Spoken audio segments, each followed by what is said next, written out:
dua perjalanan yang panjang.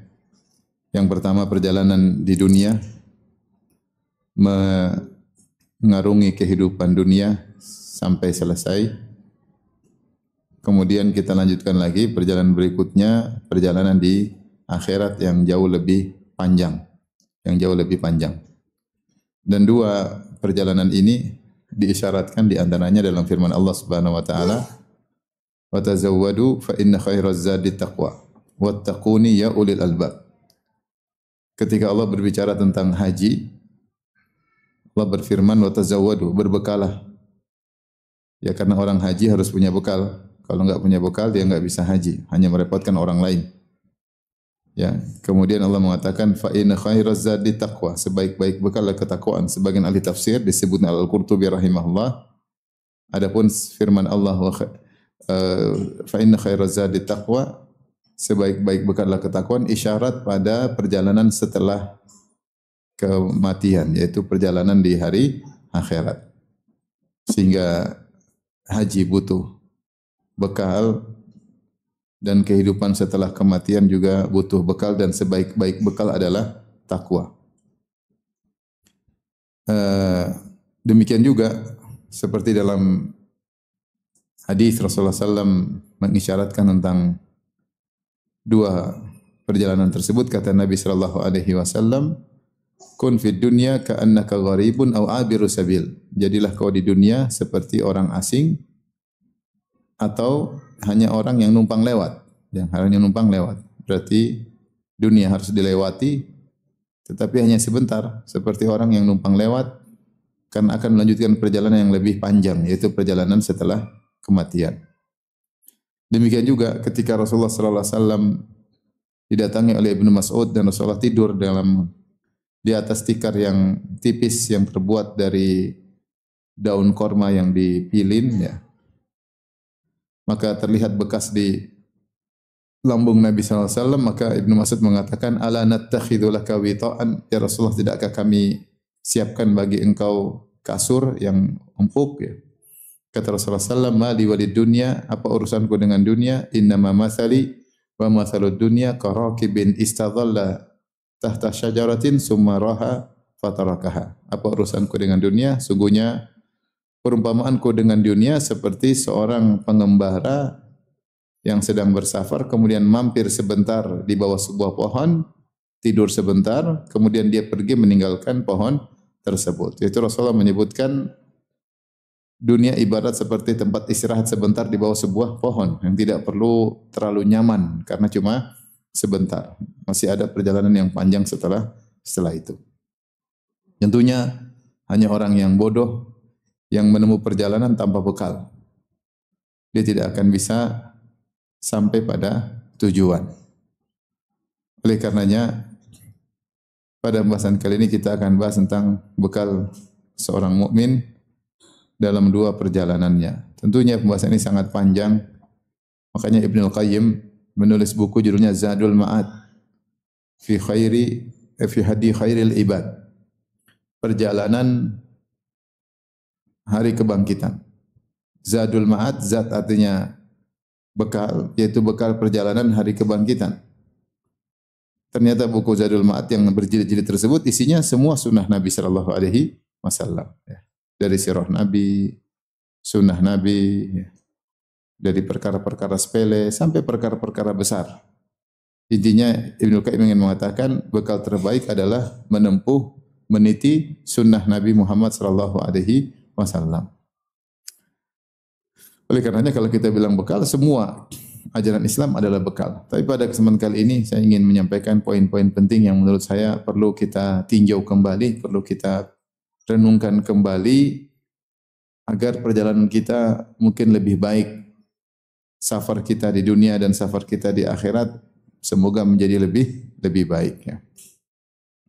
Adapun perjalanan pertama, ya, safar di dunia, perjalanan dunia, ya, yang kita tidak tahu mungkin sudah sebentar lagi selesai, ya.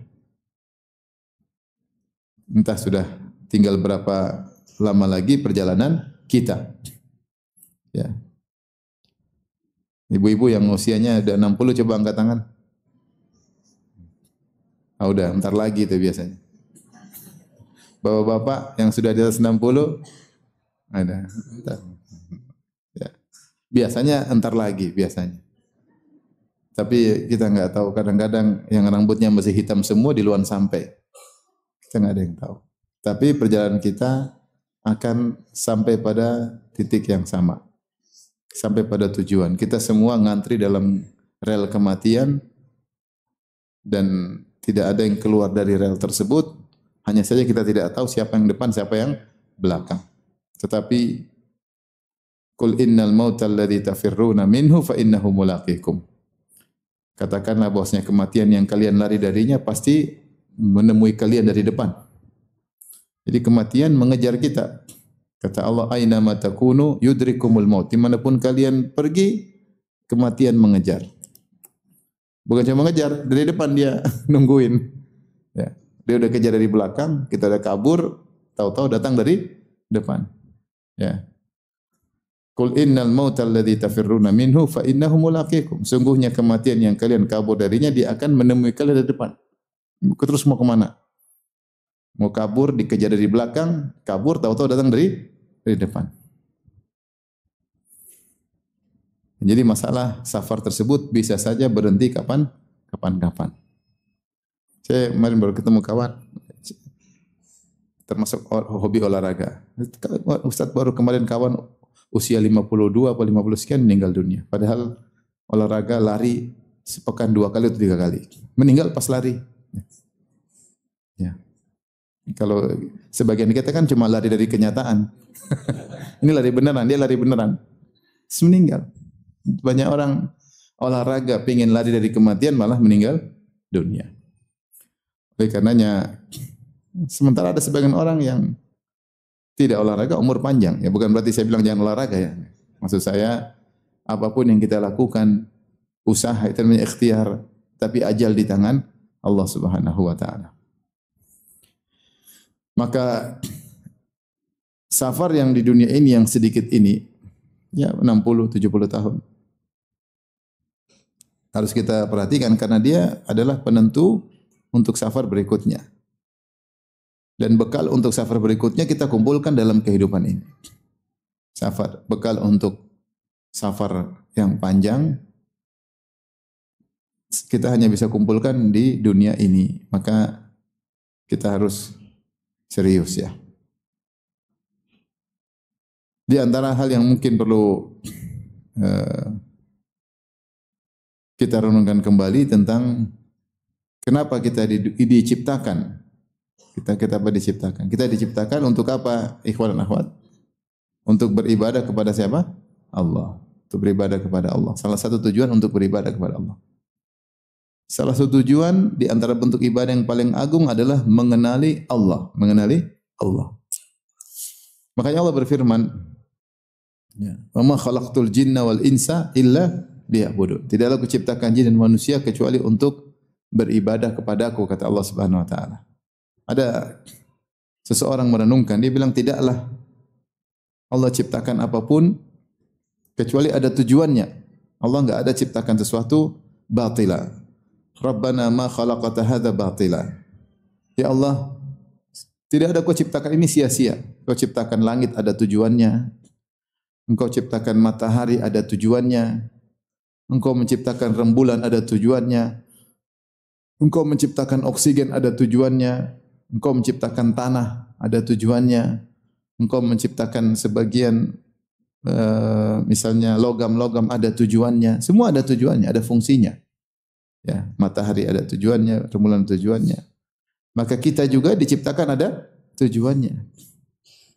Kita juga diciptakan tujuannya. Tujuannya adalah untuk beribadah kepada Allah.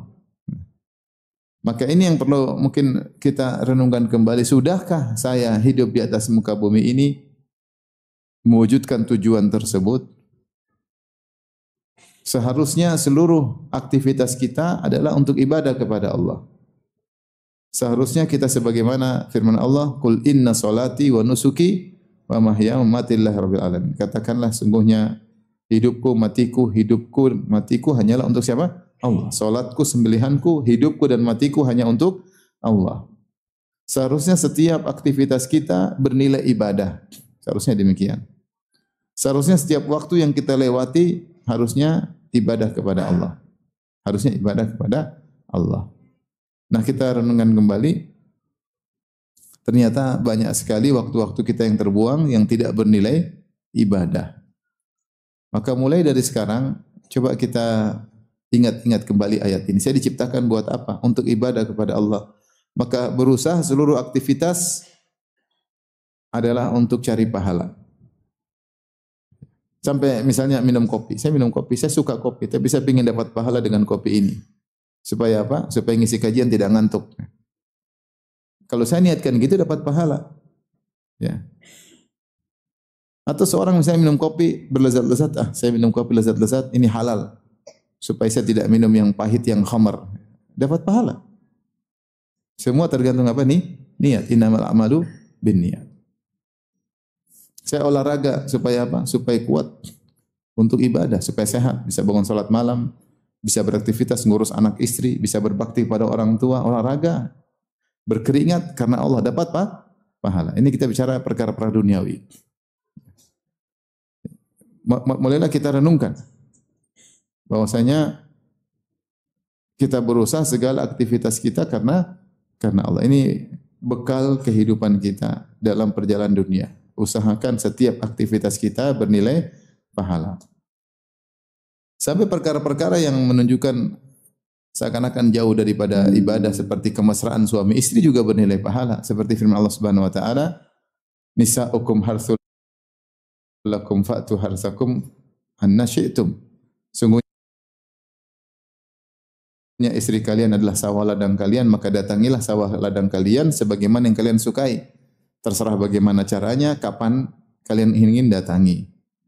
Kemudian kata Allah setelah itu, waqaddimu li anfusikum, dan persembahkanlah buat diri kalian amal soleh.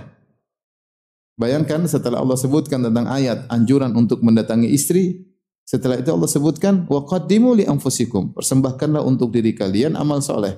Maka para ulama membahas dalam buku tafsir apa amal soleh yang bisa diraih di balik berhubungan dengan istri. Maka mereka sebutkan seorang akan mendapatkan pahala ketika berhubungan intim dengan istri jika misalnya niatnya untuk mendapatkan anak yang soleh, dapat pahala. Misalnya agar dia menyalurkan hasratnya di cara yang benar untuk menghindarkan diri dari zina, maka dia dapat pahala. Misalnya untuk agar bisa mesra, mengambil hati istri, menyenangkan istri, maka dia dapat pahala. Banyak bisa didapatkan. Sehingga kegiatan tersebut yang seakan-akan jauh dari nilai pahala, ternyata di balik itu juga ada pahala. Makanya Rasulullah SAW mengatakan, fi buti ahadikum sadaqah. Engkau menggauli istrimu, kau dapat pahala. Sampai sahabat bertanya, ya Rasulullah, ayadhanu ayadha'u ahaduna syahwatahu fil halali walahu ajrun. Ya Rasulullah, apakah seorang meletakkan syahwatnya di saluran yang benar, di istrinya, kemudian dia dapat pahala? Kata Rasulullah SAW, ara'aitum law wada'ahu fil harami akana alaihi wizrun. Bagaimana menurut kalian kalau dia meletakkan air maninya, syahwatnya di tempat yang haram, dia berzina, bukankah dapat dosa? Kata sahabat, tentu. Nah, kalau gitu, kalau dia letakkan pada istrinya, dia dapat pahala. Ini contoh, maksud saya, aktivitas ini cuma butuh waktu 1 detik aja untuk renung karena Engkau ya Allah. Sebentar, tapi efeknya luar biasa. Kita selalu ingat Allah. Kita ketemu kawan, niatkan karena Allah. Ada orang datang mau ngobrol sama kita, niatkan karena Allah. Kita mau belanja sesuatu, niatkan karena Allah. Membelikan hadiah buat istri, niatnya karena Allah. Membelikan hadiah buat anak-anak, niatnya karena Allah. Ajak anak-anak jalan-jalan, niatnya karena Allah. Supaya anak-anak semangat lagi belajar. Liburan ajak jalan-jalan supaya semangat lagi belajar. Anak-anak butuh refreshing. Bukan cuma ibu-ibu aja yang ke mall, anak-anak juga butuh refreshing. Buat semangat untuk belajar lagi. Jangan sampai sudah di pondok suruh ngapal, pulang suruh ngapal lagi. Waduh, bisa stres anak-anak. Nah, ini contoh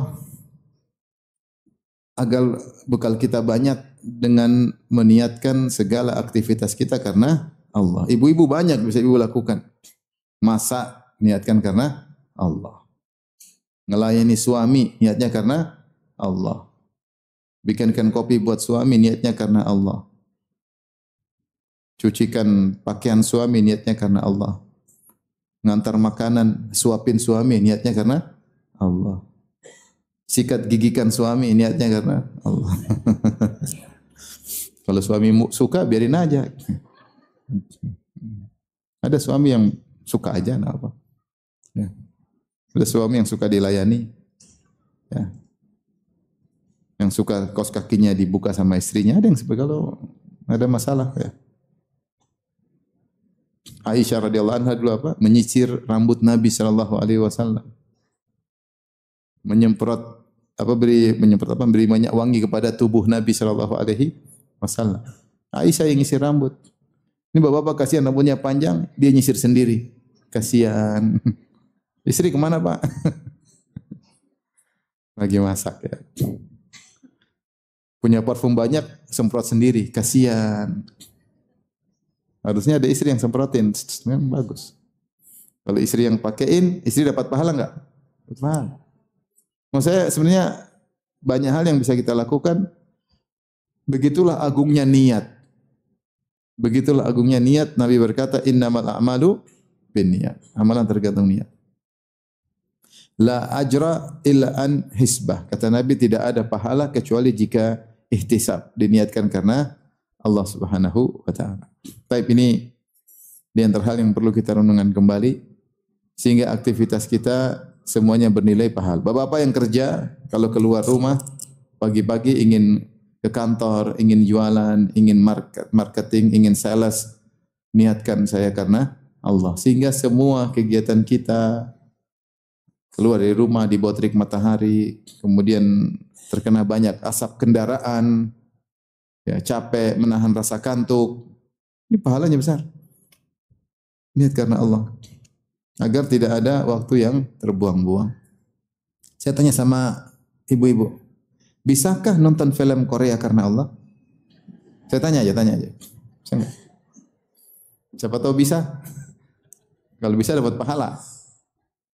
Saya tanya dulu, bisa enggak nonton film Korea karena Allah?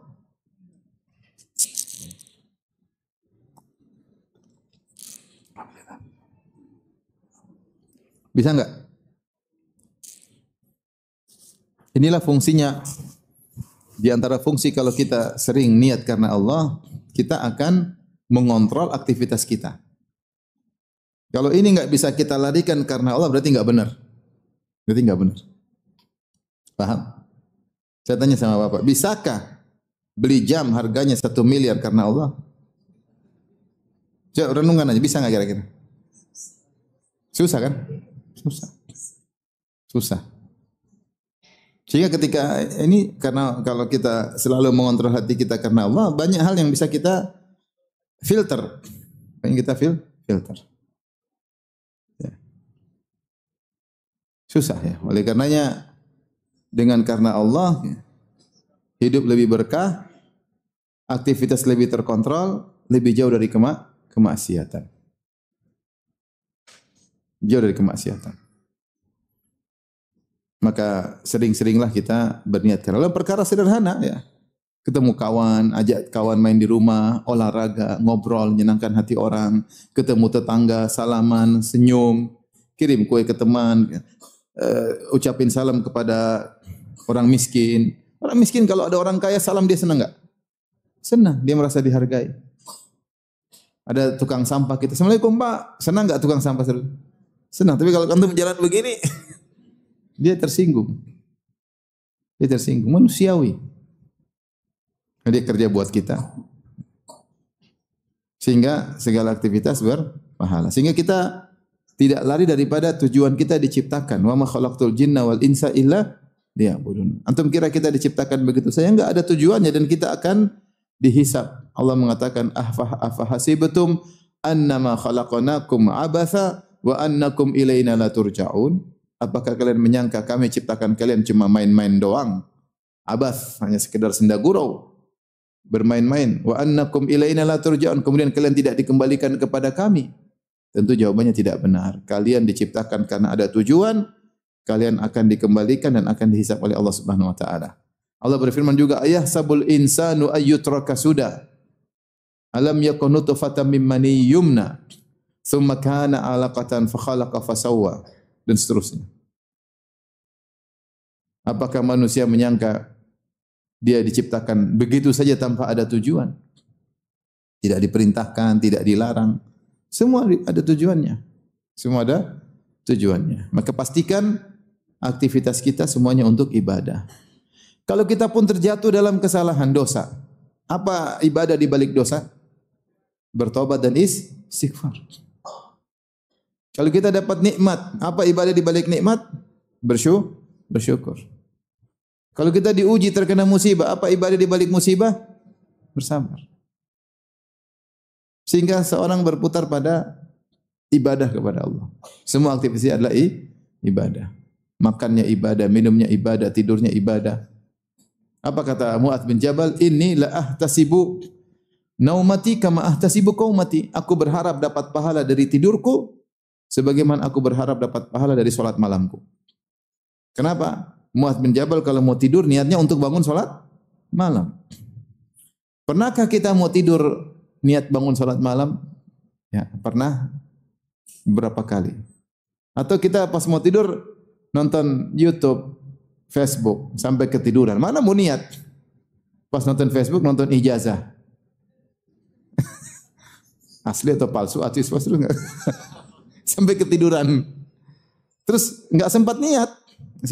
Kenapa? Karena sebelum tidur murojaah. Murojaah Facebook, murojaah YouTube. Tapi kalau sebelum tidur baca doa, sebelum tidur ngaji, dia pasti ada niat. Sehingga tidur dia 5 jam, 6 jam, semuanya berpahala. Sehingga tidak ada satu detik pun yang lepas dari kita kecuali bernilai pahala. Kelihatannya sepele, tapi ini bekal luar biasa. Ini kelihatannya sepele, tapi ini signifikan dalam hisab nanti pada hari kiamat kelak. Maka sering-sering kita ingat karena Allah. Ibu-ibu, saya tadi sudah ajarin kan, jadi kalau suami pulang, sambut dari begitu suami pulang bilang gimana biasanya? Gimana kalau suami datang, Assalamualaikum, Waalaikumsalam, wahai Abi, Masya Allah, gitu lah gitu. Bawa apa katanya? Kalau tahu bahasa Arab, ahlan wa sahlan, Masya Allah, kan keren. Sayang guru bahasa Arab. Kalau suami itu senang, jadi rindu pengin pulang terus, disambut sama istri. Sambut sama istri. Niatnya karena Allah Subhanahu wa taala. Jadi suami begitu sampai dia masuk dalam baiti jannati. Bahagia, pengin pulang terus. Mudah-mudahan kita semua bisa beraktivitas semuanya karena Allah Subhanahu wa taala. Ini teori yang saya sampaikan tapi butuh perjuangan. Sampai kalau kita sudah terbiasa jadilah sajiyah, jadi sudah perangai. Perangai seorang apapun dia mau bikin karena Allah. Jangankan kita mau bikin, kita mikir aja kalau bukan karena Allah kita enggak mau. Karena berfikir karena Allah dapat pahala. Cara renungkan gimana dakwah, gimana berbakti sama orang tua, gimana sih nyenangin istri saya, gimana ngurus anak. Karena Allah dapat pahala. Jangankan kita mikir dapat pahala. Kalau mikir karena enggak benar dapat dosa. Allah mencela Al-Walid bin Al-Mughirah yang berfikir buruk. Kata Allah, innahu fakkara wa qaddar faqutila kaifa qaddar thumma qutila kaifa qaddar thumma nadhar thumma abasa wa basar thumma adbara wastakbar faqala in hadza illa sihrun yu'sar in hadza illa qaulul bashar sa'uslihi saqar wa ma adraka ma saqar la tubqi wa la tadhar lawahatul lil bashar 'alaiha 19. Kata Allah Subhanahu wa taala, sungguhnya si Walid bin Mughirah berfikir dan mendebak-nebak, menerka-nerka apa yang harus dia ucapkan tentang Al-Qur'an. Jadi dia mikir, saya ngomong apa sih tentang Al-Qur'an supaya orang menjauh dari Muhammad? Dia mikir. Dia bilang Al-Qur'an syair bukan. Dia bilang Al-Qur'an ini adalah dongeng bukan. Dia mikir keras. Allah sebutnya innahu fakkara wa qaddar. Dia mikir dan dia menerka-nerka. Summa qutila kaifa qaddar. Celaka dia bagaimana dia mencoba-coba memikirkan apa yang buruk tentang Al-Qur'an. Akhirnya dia punya kesimpulan. In hadza illa sihru yu'sar. Al-Qur'an ini hanyalah sihir yang dipelajari. Makanya orang kalau dengar tersihir. In hadza illa qaulul bashar. Al-Quran hanyalah perkataan manusia. Allah mengatakan uslihi saqar. Aku akan masukkan dia dalam neraka saqar. Jadi dia berfikir tadi dapat dosa. Makanya sebagian ulama membahas apa hukum banyak mikir tentang catur. Ini benar ini saya bahas. Sebagian ulama ada yang mengatakan begini pun, tapi ada yang mengharamkan catur gara-gara apa? Dia mikir yang tidak ada faedahnya. Dia gunakan potensi dia mikir berjam-jam.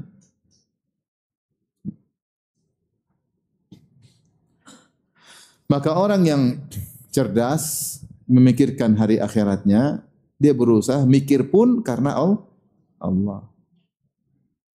Bagaimana mikir karena Allah? Mikir dagang enggak apa-apa, mikir dagang supaya berhasil enggak apa-apa, tapi niatkan karena Allah. Saya ingin sukses.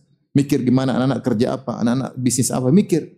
Buat apa? Karena Allah, tapi harus ingat karena Allah. Jadi jangan antum sangka aktivitas cuma lisan dan perbuatan, pikiran antum juga aktivitas.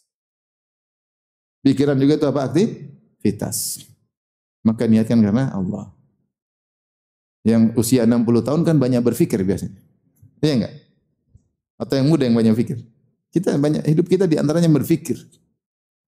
Nah, kalau berpikir karena Allah dapat pahala. Bukankah Allah memuji orang-orang berpikir tentang keagungan Allah?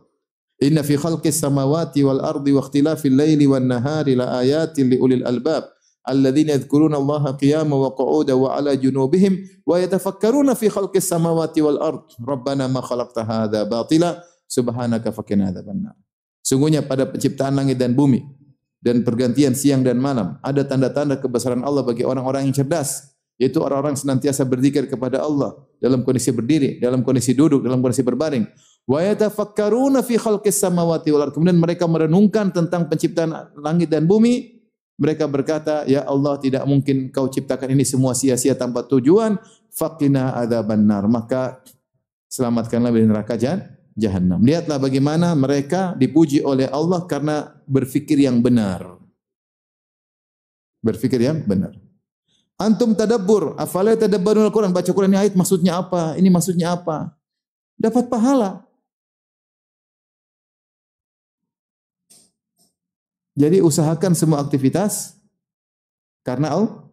Jangan sampai senyum antum keluar tanpa pahala. Jangan. Usahakan senyuman antum semua juga dapat apa? Pahala. Senyum sama istri dapat pahala. Nah, kalau istri orang bermasalah. Kalau istri sendiri dapat pahala. Senyum sama kawan, senyum sama teman, senyum sama murid, senyum sama guru, senyum sama tetangga. Taib. Ini yang pertama. Bekal berikutnya, ikhwan dan akhwat yang rahmatillah subhanahu wa ta'ala, dan jangan remehkan nuntut ilmu yang serius. Saya tahu bapak-bapak ibu semua rajin nuntut ilmu, tapi mungkin kurang serius. Serius itu bukan berarti harus antum jadi ustadz, enggak. Ya, nanti ustadznya kebanyakan juga ya.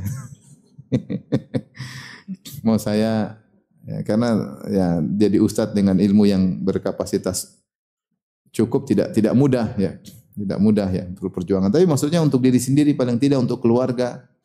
Ya, saya tidak suruh antum harus hafal sekian, tapi nuntut ilmu yang serius, dicatat, dimurajaah. Ya, kalau ada ujian ikuti. Ya. Dalam banyak sekarang kajian saya ada ujiannya. Ada apa? Ujian. Jadi lain untuk supaya teman-teman semangat, apalagi ujian kajian kitab yang berlanjut. Maka dengan ada ujian sedikit saja pengaruhnya luar biasa. Seorang sudah ngaji sejam, terus minggu depan dia murojaah 5 menit aja, langsung nyantol. 5 menit aja dia butuh coba 5 menit. Daripada isi lagi, enggak pernah murojaah, hilang. Harddisknya enggak cukup. Diisi lagi, ke-delete yang sebelumnya. Ini saja baru mau diisi sudah ke-delete sebelum terisi. Apalagi sudah padat diisi. Makanya murajaah itu perlu. Al-ilmu bil murajaah. Ilmu dengan murajaah. Dan yang bantu kita murajaah, kita mencatat misalnya. Mencatat itu mempengaruhi daya tangkap kita. Daya tangkap kita. Oleh karenanya di antara doa yang pertama Rasulullah baca ketika salat subuh adalah minta ilmu yang bermanfaat. Dalam hadis Ummu Salamah radhiyallahu taala anha, ya, Apa kata Ummu Salamah?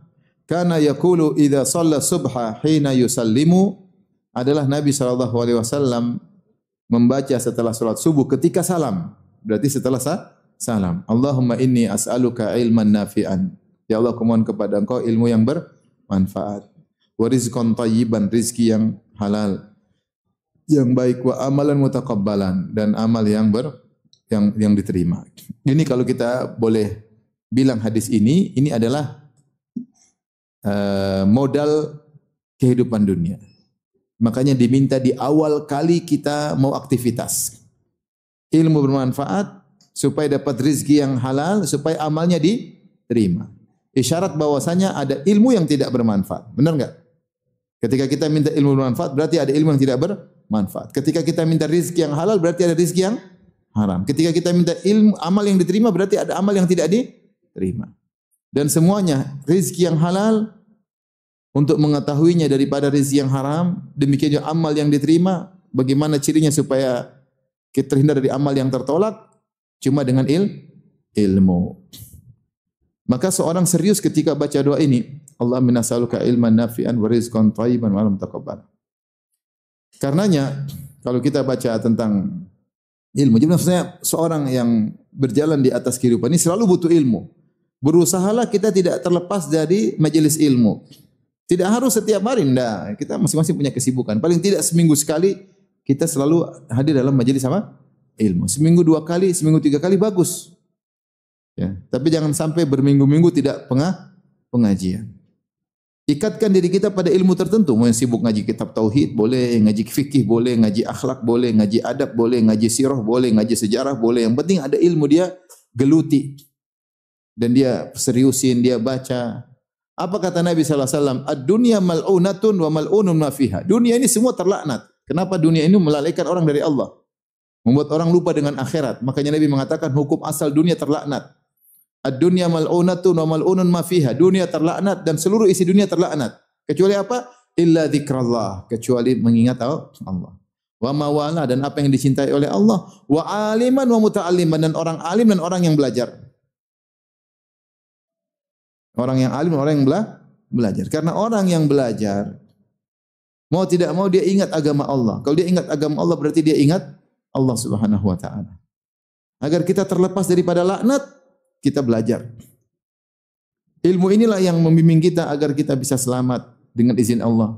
Agar kita bisa tahu mana rezeki yang haram, mana rezeki yang halal. Agar kita tahu mana ilmu diterima, amal diterima, amal tidak diterima. Maka jangan lupa menuntut ilmu. Menuntut ilmu. Oleh karena ikhwan, serius menuntut ilmu. Cari pengajian yang serius ya. Yang ada belajarnya, ada murojaahnya. Kalau bisa ada ujiannya. Kajian-kajian seperti ini, kajian tematik boleh sekali buat semangat. Tapi bukan terus-terusan tematik. Ada orang ngaji, mungkin dia ngaji setahun. Satu ngaji 10 tahun, tapi yang 10 tahun tematik melulu. Kira-kira mana yang lebih berbobot ilmunya? Yang teratur apa yang tematik melulu? Yang teratur, jelas. Tematik itu perlu untuk membenahi pola pikir secara untuk semangat. Dia manfaatnya banyak tematik ini. Tematik diantaranya membuat semangat. Yang kedua membenahi pola pikir bahwasanya dalam beragama harusnya begini-begini. Ini bisa diraih dengan apa? Kajian tematik. Atau ada isu-isu tertentu, maka perlu kajian tematik tertentu untuk menghadapi isu tersebut. Tapi kalau untuk menyusun suatu rangka ilmu yang kokoh, enggak. Maka seorang berusaha belajar ilmu yang tersusun dengan rangka yang kokoh. Supaya dia lebih kuat bekalnya. Lebih kuat bekalnya. Saya tidak menyuruh bapak dan ibu jadi ustadz dan ustadzah. Enggak. Tapi paling tidak ilmu itu ada kerangkanya. Ya. Makanya saya bilang beberapa pengajian saya sekarang sudah ada apa? Ujian. Ada ujiannya. Ada ujiannya. Ada di kajian tafsir ada ujiannya, kajian fikih ada ujiannya, kajian akidah ada ujiannya. Tidak lain saya untuk membantu para peserta pengajian agar mereka bisa tersusun apa namanya rangka pola ilmunya. Maka ketika kita berdoa Allah minasal ilman nafi'an. Ya Allah, aku mohon kepada Engkau ilmu manfaat. Ternyata ini menunjukkan ilmu itu banyak, tapi banyak yang tidak bermanfaat. Wawasan banyak, tapi wawasan banyak yang tidak bermanfaat. Internet banyak sekali wawasan. Banyak sekali. Wawasan-wawasan instan. Instan. Terkadang kita perlu, kebanyakannya kita enggak perlu. Tidak perlu. Orang bukan yang berarti dia banyak wawasan. Sekarang seorang mendapati ledakan wawasan, ledakan maklumat, terlalu luas. Sehingga dia copot sana, copot sini, dia punya wawasan luas tapi dia tidak punya keahlian. Dia tidak punya keahlian, ini musibah sekarang. Atau dia ambil produk-produk jadi, dia tidak tahu latar belakangnya seperti apa. Instan-instan seperti ini sebagian kita perlu tapi kebanyakan kita tidak perlu. Sehingga dianggap tidak bermanfaat. Hanya menghabisi pikiran kita, hanya mengisi hard disk otak kita tapi tidak ada faedahnya. Tidak ada faedahnya. Maka seorang di tengah ledakan maklumat, ledakan ilmu, hendaknya dia berusaha untuk menfilter. Di antaranya dengan doa ini, Allah min as'aluka ilman nafi'an. Di antara doa Nabi, Allah manfa'ni bima 'allamtani wa 'allimni ma yanfa'uni wa zidni ilma. Ya Allah, jadikan ilmu yang Kau ajarkan kepadaku bermanfaat. Ya. Wa 'allimni ma yanfa'uni, dan ajarkanlah aku ilmu yang bermanfaat. Yang tidak bermanfaat enggak usah diajarin. Wa zidni ilma, dan tambahkanlah bagiku ilmu. Seorang tahu misalnya ilmu tentang seorang pemain bola, lahirnya di mana, istrinya berapa, pacarnya berapa, anaknya berapa, sakitnya apa, bermanfaat enggak? Misalnya. Seorang tahu seorang artis misalnya, bagaimana lahirnya, bagaimana nasibnya, gimana sekarang kayak apa, istrinya bagaimana, anaknya bagaimana, itu bukan terlarang, tapi enggak ada faedahnya. Karena setiap kita mengilmui sesuatu, ada ilmu lain yang jadi tumbal, yang harusnya lebih manfaat kalau kita pelajari. Maka agar kita punya bekal yang baik dalam hidup ini, berusaha belajar yang bermanfaat. Baik ilmu akhirat maupun ilmu dunia. Ilmu dunia bermanfaat, pelajari. Anak-anak diajarin cara dagang, bermanfaat. Cara bagaimana berakhlak terhadap orang, psikologinya bagaimana, bagaimana menjaga pelanggan, ya, diajarin, enggak apa-apa. Diajarin, bermanfaat. Tapi dia terlalu banyak baca, terlalu banyak ini, banyak ilmu tidak bermanfaat, menumbalkan ilmu yang bermanfaat, sayang.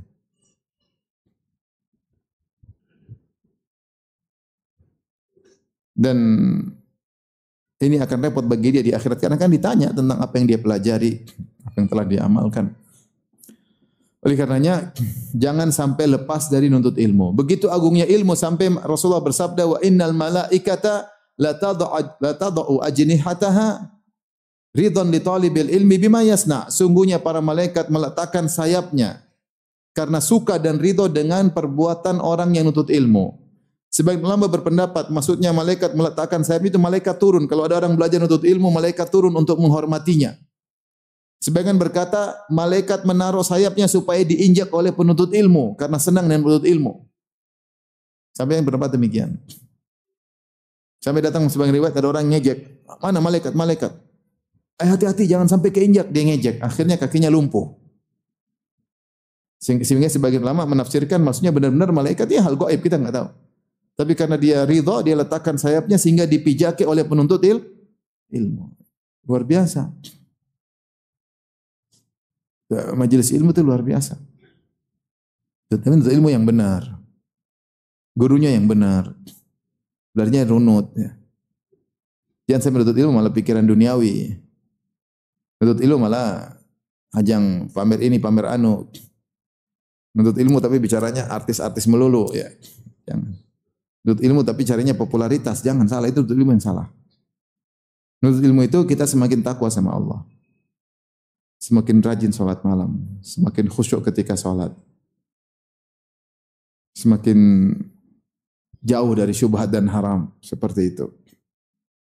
Jadi jangan lupa nuntut ilmu.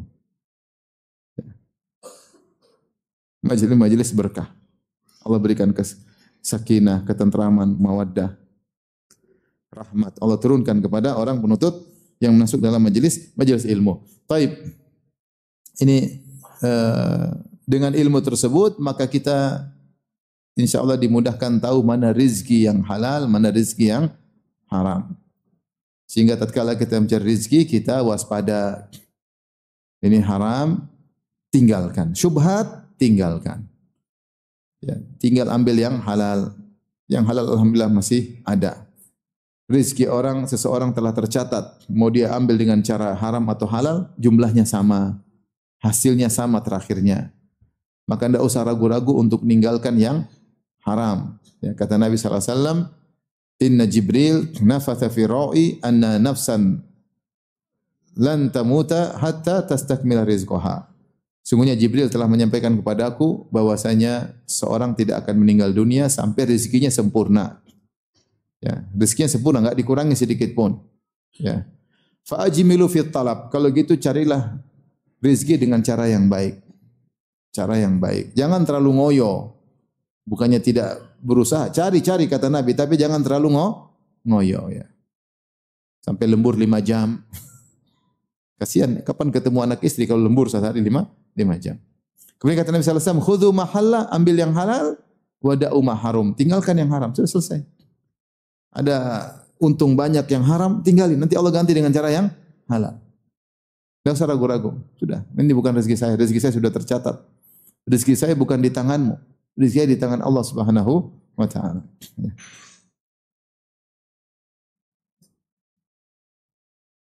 Ada orang bertanya kepada Imam Ahmad, kata Imam Ahmad, supaya kau terhindar dari fitnah menikahlah. Ini kata dia, Imam Ahmad, menikah gimana yang ngurus anak-anak? Apakah rezekinya di tanganmu? Rezekinya bukan di tanganmu. Rezeki anak-anak di tangan siapa? Allah. Nikah aja. Supaya terhindar dari fitnah wanita. Fitnah lawan jenis, ya. Baik, dengan nuntut ilmu kita tahu juga mana amal diterima, mana amal tidak diterima. Ini dalil bahwasanya ada amal diterima, ada amal tidak diterima. Amal tidak diterima seperti orang-orang Nasara walad dhalin, melakukan amal sendiri, bikin bid'ah, warahbaniyah ibtada'uha, mereka bikin bid'ah rahbaniyah. Pastor-pastor mereka tidak mau kawin, tidak punya anak, hidup susah. Tapi amal mereka tidak diterima, sudah berletih-letih tidak diterima. Orang-orang Khawarij yang ibadahnya luar biasa tidak diterima oleh Allah Subhanahu wa taala. Coba orang Syiah yang merangkak menuju kuburan Husain sampai setengah mati tidak diterima oleh Allah Subhanahu wa taala. Semua bid'ah. Yang zikir joget-joget, loncat-loncat, terjungkal-terjungkal, mana zikir dari mana ajaran seperti itu? Dari mana ajaran seperti itu? Berarti ada amal diterima, ada amal tidak diterima. Seorang belajar agar tahu mana amal yang diterima. Sesuai dengan sunnah Nabi sallallahu alaihi wasallam, bekal hidup.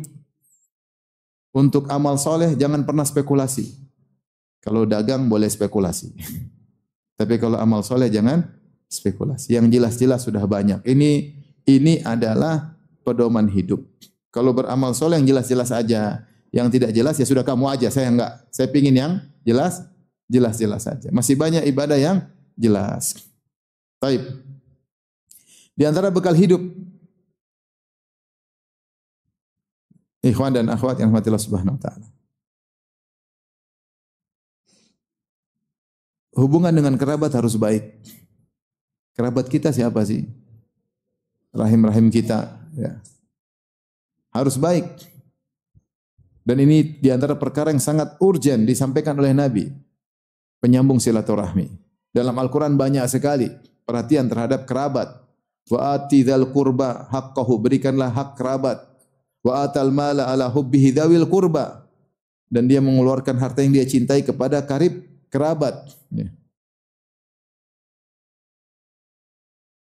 Wa'budullaha wa la tusyriku bihi syai'a wa bil walidaini ihsana wa dzil qurba wal yatama. Berbuat baiklah kepada kedua orang tua dan kepada kerabat. Bahkan Allah sebutkan kerabat sebelum, lebih dulu disebutkan daripada fakir miskin, daripada anak yatim, daripada ibnu sabil. Kerabat. Kita ini hidup di dunia ini bukan bersendirian muncul, tapi ada sebab-sebabnya. Ada orang tua kita, orang tua ini punya kakak, punya adik. Kita juga punya kakak, punya adik, kita juga punya ponakan. Pastikan hubungan kita kekerabatan baik.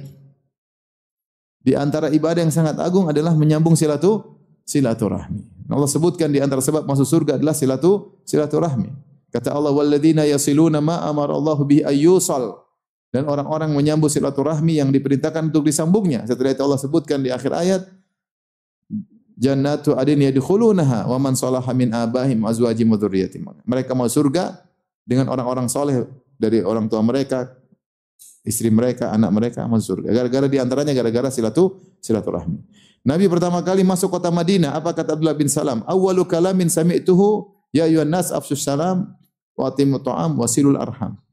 Wahai manusia sekalian, tebarkanlah salam, bagi-bagi makanan, sambung silaturahmi. Sambung silaturahmi. Ketika Abu Sufyan ditanya, waktu itu masih jadi musuhnya Nabi, "Wa madza ya'murukum?" kata Heraklius, "Apa sih yang diperintahin Muhammad kepada kalian?" Kata Abu Sufyan, "Qala a'budullah wa la tusyriku bihi syai'a." Muhammad berkata, sembahlah Allah dan jangan syirik. Wa kana ya'muruna bis salati wal afafi was silah. Rasulullah Muhammad menyuruh kami untuk salat, untuk berakhlak mulia dan untuk menyambung silaturahmi. Pastikan dalam hidup ini tidak masalah sama kakak adik. Pastikan. Kalau ada masalah, segera selesaikan sebelum meninggal dunia. Pastikan tidak ada masalah sama om, tante, ponakan, apalagi sama orang tua. Hidup ini bukan untuk mempertahankan ego. Kita ada masalah sama orang, mengalah aja lah. Kalau kita sudah mengalah tetap dipermasalahkan, ya sudah. Kita hanya mengadu kepada Allah Subhanahu wa taala. Jangan bilang saya kakak, kamu adik, kamu harus ngalah. Enggak ada begitu. Kita ini kakak adik sudah. Kita ngalah aja supaya kita bisa ketemu nyaman. Jangan sampai punya masalah sama keluarga. Namanya kecemburuan itu ada. Makanya di antara hal yang membantu kita untuk bisa menjaga silaturahmi, kalau antum punya uang, jangan pelit sama kerabat. Jangan pelit. Kalau antum kasih duit sama kerabat, itu namanya bersedekah pada tempatnya. Itu yang memang Allah perintahkan. Lebih dahulu daripada antum kasih anak yatim, kerabat lebih dahulu. Apalagi janda, belakangan itu. Yang penting kerabat dulu. Ini janda dulu dikasih, kerabat tidak dikasih. Ya, yang benar ini modus ini. Kerabat. Baru anak yatim, janda, fakir, miskin itu belakangan. Yang pertama kerabat. Kerabat kita tidak semua kaya, banyak yang miskin, ya enggak? Banyak yang susah, yang mungkin malu minta sama kita. Kalau ada yang minta sama kita, alhamdulillah saatnya kita kasih, berarti dia lagi butuh. Kita bersyukur, Allah buka jalan, kita kasih bantu kerabat. Ya akhi subhanallah. Jangan punya masalah sama kerabat. Tidak perlu ego-ego sekarang. Itu kamu adik harus minta maaf sama saya. Enggak ada. Dia adik, kita minta maaf. Meskipun kita yang benar, sudah jalan lah. Ajak makan namanya kakak adik, ngapain ribut. Sedih kita lihat kakak adik ribut. Kerabat ribut. Ini masalah besar. Di antara konsentrasi dakwah Nabi adalah menyambung silaturahmi. Sabar-sabar, silaturahmi butuh sabar. Butuh sabar, butuh korban perasaan, butuh korban duit. Bukan korban perasaan doang. Butuh korban apa? Duit. Ya. Ini salah satu bekal utama dalam kehidupan. Mungkin karena waktu sudah sempit, di antara bekal hidup yang harus kita usahakan, jangan pernah zalimi orang. Sebisa mungkin jangan pernah zalimi orang. Menzalimi orang maknanya adalah mengganggunya atau mengambil haknya. Itu namanya zalimi orang. Hati-hati dengan kezaliman apapun. Contoh, ini sudah ada kezaliman. Di perumahan ada jalan umum, kita parkir di luar. Zalimi orang tidak terganggu lah. Orang terganggu. Ini bukan jalan kamu. Ini jalan fasilitas umum. Kalau fasilitas umum tidak boleh jadi milik pribadi, jangan gunakan untuk pribadi, masukin. Kalau enggak ada garasi, parkir di luar sana, di luar kompleks. Adapun masuk kemudian mengganggu fasilitas umum tidak boleh. Sebagian orang, saya kadang ketemu orang, Ustaz ini udah ngaji tapi dikasih tahu enggak mau dengar. Subhanallah. Udah ngaji tapi dia kok enggak peka masalah ini. Sekarang dia dia beli tanah misalnya. Namanya tanah ya. Ya biasanya mundur dikit kan supaya dia bisa parkir, ada tamu. Dia ngepasin sampai full.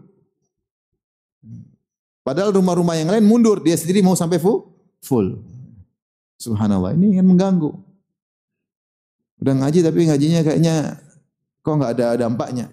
Enggak boleh mundur dikit supaya kalau ada yang datang motor atau mobil ya, dan sama-sama tahulah. Tidak berarti kalau punya tanah kemudian difulkan misalnya. Ada orang nekat, saya lihat sendiri bikin rumah. Dia bikin rumah, tanah dia fullkan, paham? Setelah dia fullkan, tempat sendalnya maju. Kan tempat pijakan, ya akhirnya kan masuk ke jalan umum. Ini dosa, enggak boleh. Jalan umum membuat orang sempit. Ada lebih canggih daripada ini, ikhwan juga ini. Dia bikin rumah ada padat full, terus dia tinggikan, di atasnya dia beginiin. Masya Allah. Jadi dia masuk ke, jadi tanah dia 200 meter, itu bagian bawah, bagian atas 250 meter. Ini orang pinter banget. Tapi enggak boleh. Kalau tanah itu pemilikan sampai ke atas, ke langit, enggak boleh. Enggak boleh, ini haram hukumnya. Dan dibahas dalam buku-buku fikih, enggak boleh. Ya khi zalim, ente zalim bertahun-tahun. Zalim nih. Ente jangan anggap sepele, ini zalim. Antum punya mobil juga. Terus pakai solar, terus antum nyalain terus. Kan asapnya masuk ke rumah tetangga. Zalim atau tidak? Zalim. Ente merokok, orang batu-batu sebelah. Zalim atau tidak? Zalim. Istri anti zalimi tiap hari. Cium bau asbak tiap hari, kan kasihan. Kasihan. Zalim. Anak-anak. Jangan zalim, hidup jangan zalim. Sebisa mungkin tidak zalim.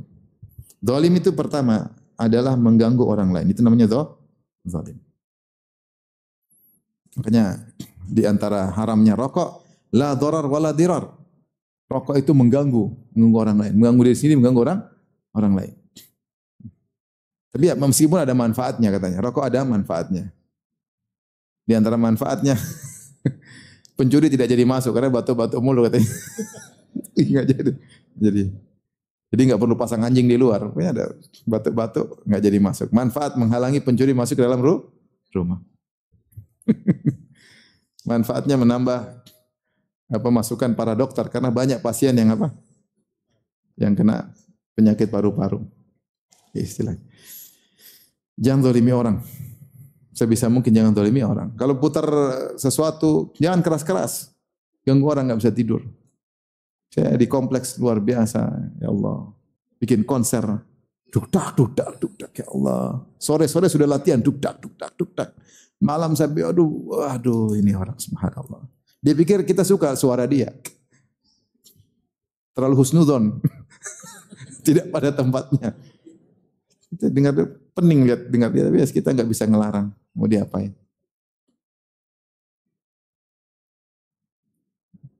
Ini zalim orang enggak bisa tidur. Siang. Jangan sampai zalimi orang lain. Di rumah hati-hati kalau tangga siram air jangan sampai jadi becek di halaman orang lain. Sampah jangan tertinggal di luar sehingga aromanya masuk ke dalam orang lain. Usahakan jangan zalimi orang lah. Jangan zalimi orang. Sebisa mungkin. Anak kita hati-hati kalau main di luar. Ngerusakin mobil orang hati-hati. Jangan bilang anak-anak enggak ada dosanya Pak. Iya anaknya enggak dosa, ente yang tanggung jawab. Ini anak siapa ini?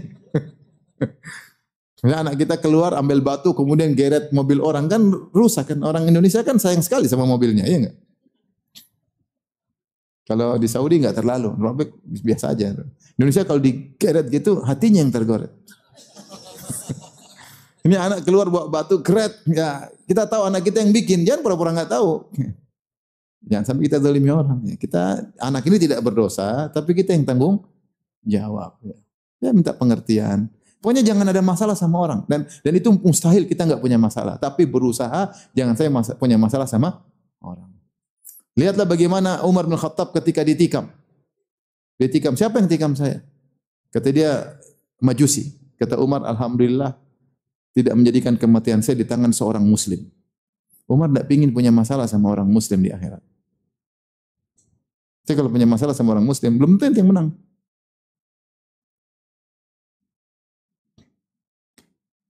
Kalau sekarang kita punya duit, kita bisa sewa pengacara, bisa sewa hakimnya, bisa kita sogok. Ya.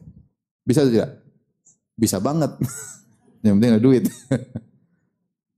Tapi kalau di akhirat, repot. Berusaha. Ini pertama, jangan ganggu orang. Kedua, di antara bentuk zalim adalah tidak menunaikan hak orang. Hati-hati ini ibu-ibu, jangan sampai hak suami tidak ditunaikan. Hak suami apa aja ibu-ibu? Jangan pura-pura enggak tahu. Coba hak suami apa? Ini udah belajar belum ibu-ibu? Coba. Apa hak suami ibu-ibu? Coba sebutin ibu-ibu. Kasih makan itu bukan hak suami, kalau kasih makan itu hak istri. Ini hak suami. Apa hak suami ibu? Coba sebutin, coba ayo. Nyediain kopi, itu hak, ya hak juga kecil itu, hak yang besar-besar. Apa hak suami? Nyuci baju, gorengkan nasi goreng, bikinin kopi, ya itu ya. Yang besar-besar, saya nggak pengen hak kecil-kecil, hak besar-besar apa haknya coba? Ayo ibu, jangan pura-pura nggak tahu. Ini benar ibu, jangan sampai salah bekal. Ya. Apa hak bapak-bapak, ibu-ibu? Kalau keluar rumah, minta izin sama suami. Jangan sampai keluar rumah, asal pergi aja tidak minta izin apa? Suami. Harus ingat. Kalau ada tamu mau masuk harus izin suami. Perhatikan. Tidak boleh terima tamu, terima keluarga, kerabat masuk semua ke rumah, minta izin sama suami, rumah suami. Sekarang apalagi mudah, bisa akses tinggal telepon, tinggal WA. Ini suami pulang, wih, ada sendal 30, siapa aja nih? Ternyata ponakan istri semuanya, ya Allah, habis beras gua habis nih.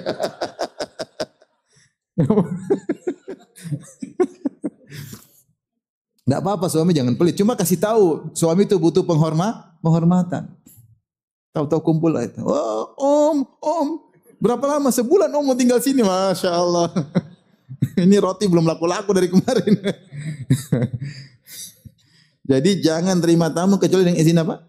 Suami. Bahkan para ulama mengatakan bahkan kakak adiknya nggak boleh masuk rumah kecuali dengan izin apa? Suami. Kecuali rumah itu ibu yang bangun, ibu yang beli. Ya, kalau suami yang bangun nggak boleh. Harus minta izin apa? Suami. Ini hak suami, jangan dilalaikan. Apalagi ibu di antara hak suami. Kalau minta jatah nggak boleh ditunda. Nah, itu yang saya tunggu-tunggu dari tadi nggak dibilang. Ibu ini pura-pura lupa, pura-pura nggak tahu.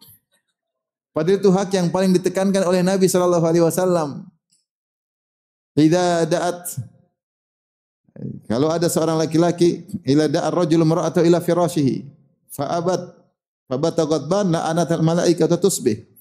Kalau seorang laki-laki ngajak istrinya untuk berhubungan kemudian istrinya tidak mau tanpa ada alasan syar'i, maka suaminya ngambek, tidur ngambek, maka malaikat melaknat wanita ini. Subhanallah. Ibu senang dilaknat sampai pagi hari. Kalau suami ngajak jam 8 malam, terus ibu enggak mau, sampai subuh jam 8 sampai subuh berapa jam coba hitung? 9, 10, 11, 12, 1, 2, 3, 4, 8 jam setengah ibu dilaknat malaikat. Terus besok mau jadi panitia pengajian. Ngaco. Gimana menjadi panitia pengajian? Dilaknat malaikat 8,5 jam. Mending kalau suaminya ngajak jam 1 kan cuma tinggal 3,5 jam. Ini jam 8 sudah ngajak, terus semuanya ngambek. Dia ambil guling, kemudian dia peras. Dia genggam guling tersebut, tidak ada faedahnya. 8,5 jam dilaknat, besok jadi panitia pengajian. Ingat ini hak suami. Di antara hak yang sangat urgen. Sampai Nabi berkata, wa in kanat ala qatab, meskipun dia sudah berada di atas pelana onta. Kalau suaminya sudah kepingin atau istrinya sudah di atas pelana onta, suaminya kepingin harus turun. Wa in kanat ala tanur, dan riwayat meskipun dia lagi masak, lagi bakar roti, suaminya kepingin, dia harus sambut panggilan suami.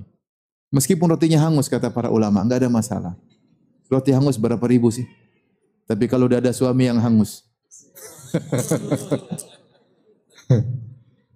Jadi ibu, di antara bentuk zalim adalah tidak menunaikan hak orang. Makanya ibu harus tahu hak suami ada, hak anak ada. Anak punya hak disayang, tidak dipukulin melulu, sabar dengan kenakalannya. Anak-anak ada yang masya Allah iseng luar biasa anak-anak itu. Ada yang diam-diam, tenang. Ya kadang-kadang tenang-tenang terus blow on tahu-tahu. Ada yang masya Allah ribut sana ribut sini, loncat sana banting sini, ganggu adiknya, ganggu kakaknya. Ada yang begitu. Ya, kita harus tahu ini anak-anak ya, harus jangan bilang diomongin nggak ngerti. Ini namanya juga anak-anak. Ini masih kecil, masih 2 tahun, 3 tahun ya. Gimana? Kapan dia dibohongin? Sabar. Memandikan aja susah. Masuk kamar mandi, ambil barang-barang, masukin ke toilet. Anduknya lempar ke, aduh, nangis ibunya lihat anak. Sabar, dia punya hak untuk disabarin. Nggak boleh main hantam, pak, pak, pak, pak, biru semua badan, merah semua. Kasihan. Ini ibu salah didikan, bukan anak salah didikan. Ibu salah didikan. Ingat, hak suami, hak anak harus diajarin, bukan cuma kasih HP aja, kasih duit, diajarin. Dia merojah, ajar sholat, dinasihatin, ngobrol bersama, dekat hati sama si anak, dipeluk, kalau nangis didekap. Itu hak anak. Hak orang tua juga jangan ditinggalkan. Tapi bapak-bapak, apa hak istri? Hah? Kasih makan. Ya benar, tadi sudah benar. Kasih makan. Udah gemuk selesai tugas. Dalam hidup ini jangan sampai zalim. Jangan menyakiti orang lain, jangan tidak menunaikan hak orang lain. Dan itu bukan cuma suami istri aja, ingat. Teman kita punya hak, tetangga kita punya hak, teman kongsi dagang kita punya hak, guru kita punya hak, murid kita punya hak. Kalau kita ngajar di pondok pesantren, murid punya hak, wali murid punya hak. Jangan sampai hak mereka tidak kita tunaikan. Kalau hak kita tidak ditunaikan masih mending, kita akan ambil di hari kiamat kelak. Tapi kalau ternyata hak orang tidak kita tunaikan, kita akan binasa pada hari kiamat kelak. Renungkan sekali-sekali hak apa saja yang sedang, karena kita semua manusia, kita punya hak dan juga ada hak orang sama kita. Semua orang seperti itu. Pastikan hak orang kita tunaikan, pastikan hak orang kita tunaikan, pastikan kita tidak ganggu orang lain. Ini modal paling besar hari kiamat kelak, karena kezaliman kata Nabi, az-zulmu zulumatun yaumal qiyamah. Kezaliman adalah kegelapan yang bertubi-tubi pada hari kiamat kelak. Kita akan binasa, kita akan sengsara, kita akan susah kalau kita zalimi orang. Kita zalimi orang. Tapi demikian saja Bapak Ibu yang rahmatillah subhanahu wa ta'ala. Sedikit yang saya sampaikan, tentunya bekal dalam perjalanan ini maupun perjalanan akhirat sangat banyak. Ini sekedar sedikit saja yang mungkin perlu kita renovasi kembali. Ada kesalahan-kesalahan kita perbaiki, kita evaluasi kembali agar kita bisa lebih baik di kemudian hari. Wallahu taala alam bisawab.